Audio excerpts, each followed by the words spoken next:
Ljudi nas često iznenade, a u velikom gradu poput Njujorka, gdje se život brzo odvija, ponekad je teško odvojiti vrijeme za male stvari.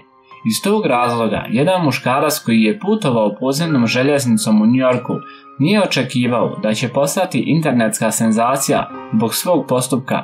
Nije mogao ni slutiti da će se zbog njegovog malog suputnika ljudi pamtiti njegovo lice. Muškarac nije primijetio da njegov mladi suputnik u vlaku špionira u njegov mobitel.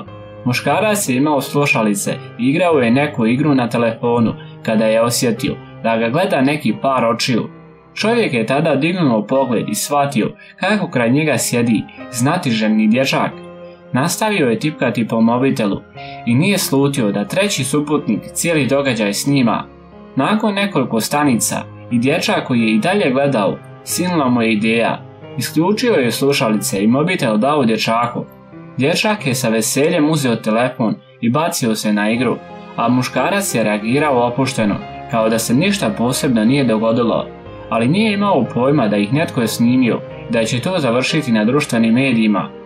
Nekoliko dana nakon vožnje video je postao popularan na internetu, a i snimke se i vidi zašto je tako. Svi sada hvale čovjeka što je postupio tako dobronamjerno prema dječaku i to s pravom. Pogledajte video u nastavku te ga podijelite sa prijateljima.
Preuzeto sa stranice www.noviživot.net.